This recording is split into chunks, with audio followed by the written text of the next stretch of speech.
আজ বাপে ভূত, আরে বয়স হয়ে গেছে রে, আর কোনো দলিল টলিলের ফেস আসেনি, বুঝাল যায় ঝামেলা পারবিনি জানি, আল্লাহ জানে। তো জেডার লগে যে মামলা জোরাইয়া গেলাম, আল্লাহ কইতা রে আমি মরিয়া গেলে তুই জানি মামলা চালাইতে আরস নি, তবে ফুত ফারস আর না পার সারিস না, তাহলে কবরেও কষ্ট পাবো।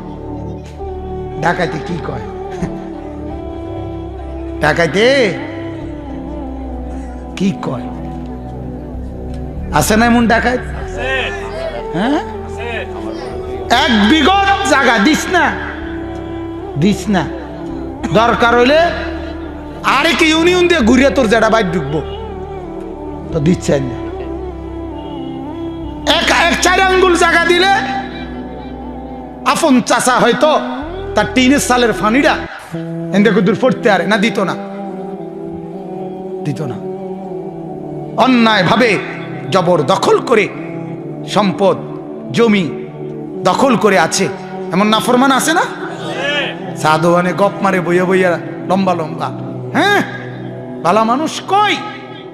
আরে বাপরে, ওটা বিড়ি খায়, ওটা বেড়ি নর্তকি নাচ চায়, ওটা কয় ভালো মানুষ তো দেহি না। না আমনে দেখবেন করতে, আমনে করতে দেখবেন কাকু, হ্যাঁ আমনে আমনে বিড়ি খাই না দুর্গন্ধ, আমনে ভালো মানুষ দেখবেন করতে। আপনি ভালো মানুষ দেখতে হইলে আমাদের মাদ্রাসাগুলোতে রাতের 3:30 4টা বাজে আপনি গিয়া দেখবেন ভালো মানুষরা রাতের 4টা বাজে তাহাজ্জুদের সেজদা দিয়ে আল্লাহর কোরআন নিয়ে হেফজখানার মধ্যে পড়তেছে। আপনি ভালো মানুষ দেখবেন ফজরের নামাজে যারা মসজিদে নামাজ পড়ার জন্য ঢুকছে, এরা ভালো মানুষ দেখবেন। আপনি আপনি ভালো মানুষ সাধুয়ানে টোয়ানকা কথা বলেন না কেন? হ্যাঁ, বন খাওয়াই না, বিড়ি খাওয়াই না, রেনি ভালো মানুষ টোয়ান আপনি বলেন। আপনি 60 বছর, আমার কথা স্পষ্ট, 60টা বছর ধরে যে বুড়ো মানুষটা বিড়িখানা ছাড়তে পারে নাই, তার কলজা পাথর, আমার স্পষ্ট কথা, তার কলিজাটা পাথরের মতো হয়ে গেছে 60টা বছর ধরে। হায় হায় হায় হায়, আপনি কবরে যাবেন কখন চাচা? আপনি মরবেন কখন? আপনি আর কতদিনের অপেক্ষায় আছেন? আপনি এই গুনাহ ছাড়বেন কখন? সকাল, দুপুর, বিকেল, রাত, আপনার রাত কাটে না বিড়ি ছাড়া, আপনার দিন কাটে না বিড়ি ছাড়া, আপনার দুপুর কাটে না বিড়ি ছাড়া, আপনার বিকাল কাটে না বিড়ি ছাড়া, মানে আগুন ছাড়া। মনে রাখেন, ফেরেশতারাও বলবে কাকো 60 বছরে রাত দিন বিড়ি ছাড়া, যেহেতু দিন রাত কাটে নাই, এখন কবরে আগুনের মধ্যেই থাকেন, হাসরেও জাহান্নামের আগুনেই থাকবেন। কারণ আপনি তো আগুন ছাড়া থাকতে পারেন না, কথা বলেন না কেন? বিড়ি মানে আগুন না, তো আপনি তো আগুন ছাড়া থাকতে পারেন না, কাজে আগুনেই যেহেতু আমরা বুঝছি আপনার সুবিধা, কাজে আপনি এনে আগুনেই থাকে। আর যদি বলেন না কারণ এটা না, তো কি কারণ আপনি কোন? আপনি এরা রেকর্ড করবো পরে, এটা হিসাব হইব। হ্যাঁ, বিড়ি খাই না একজন কৌকন না হুজুর এটা কারণ না, কারণ হইলো আমি এই নেকের আশায় বিড়ি খাই, এটা কৌ খেবড়া কৌ কি? আমারটা তো আমি কইলাম, কথা বলেন না কেন? আমনে যদি কোনো কাউন্টার থাকে আমনে কোন অহন কথা হইব, এখন পয়সা লইব, 10 জন আছে মানুষ, অহন মেল হইব, হ্যাঁ অনেক অনেক পয়সা লইব। বলেন আর কোনো কারণ কি? বলেন নাউজুবিল্লাহ। আল্লাহ মাফ করে দেন, আল্লাহ কলিজায় বুঝ দান করেন। আমার দাদা, আমি সবসময় বলি, আমি জোয়ানদেরকে, মুরব্বীদেরকে সবাইকে বলার একটা কারণ আছে। আপনি যদি আমার দাদা হন, আল্লাহর কসম আমি আপনার নাতি, আর আমি চাই আমার দাদা যেন হয় জান্নাতি। আপনি যদি আমার চাচা হন, আমি আপনার ভাতিজা, আমি চাই আমার চাচা যেন হয় জান্নাতি। আমি এটা চাওয়া দরকার না? আমার চাচা জান্নাতি হোক, আমি না চাইলে কে চাইব? আপনি যদি আমার বাপ হন, আমি আপনার সন্তান, আমি চাই আমার বাবা যেন হয় জান্নাতি। ইব্রাহিম আলাইহিস সালাম চেয়েছেন ওনার বাবা আজরকে যেন বাবা কি হয়? জান্নাতি হয়। চাইছেন না? কোরআনুল কারীমের মধ্যে কিভাবে বুঝাইছেন? কোরআনে আছে। ইব্রাহিম আলাইহিস সালাম তার বাবাকে বারবার বুঝাইছেন। আল্লাহর নবী সাল্লাল্লাহু আলাইহি সাল্লাম তার চাচা আবু তালেবকে মৃত্যুর মুহূর্ত পর্যন্ত কালেমা পড়াইতে চাইছিলেন কিনা বলেন? অজরে কাঁদছে, অজরে নবী কাঁদছে, অজরে। চাচা, চাচা, আল্লাহর দোহাই চাচা, কালেমা পড়েন চাচা। আবু তালেব বলছে, না রে মোহাম্মদ, ভাতিজা আমি বুঝি তোরটা ঠিক, কিন্তু পড়তাম না। কেন পড়তেন না চাচা?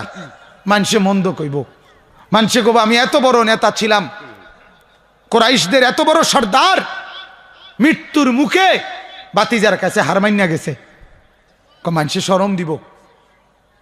আল্লাহর নবী বলছে, চাচা তাইলে কানে কানে কেউ রে শোনাবো না, আপনি শুধু আমার কানে কালেমাটা পড়ে দেন, বিনিময়ে আমি আল্লাহর কাছে শুধু হাসরের ময়দানে বলবো আমার চাচা কালেমা পড়ছিল, দুনিয়াত কেউ রে বলতাম না, কেউ জানতো না। আবু তালেব বলছে, না রে ভাতিজা, তবুও কইতাম না, এ কথা জানা জানি অনসারা বাহি থাকতো না। কেমন শক্ত। আল্লাহর নবী তখন কেঁদে কেঁদে বললেন, চাচা তাইলে আপনি জাহান্নামের আগুনে জ্বলবেন, আমি এটা সহ্য করুম কেমনে চাচা? আবু তালেব তখন বলছে, আন-নারু খায়রুম মিনাল আর, এই একটা আরবি শব্দ বলছে, ওরা জঘন্য কথা। আবু তালেব বলছে, মোহাম্মদ, মানুষের কাছে লজ্জিত হওয়ার চাইতে আগুনে পোড়া অনেক ভালো। আন-নারু খায়রুম মিনাল আর। আস্তাগফিরুল্লাহ। এরপরে চাচা মারা গেছে আবু তালেব, কোরআনে আছে বাজান, নবীজি এরপরও হাল ছাড়ে নাই।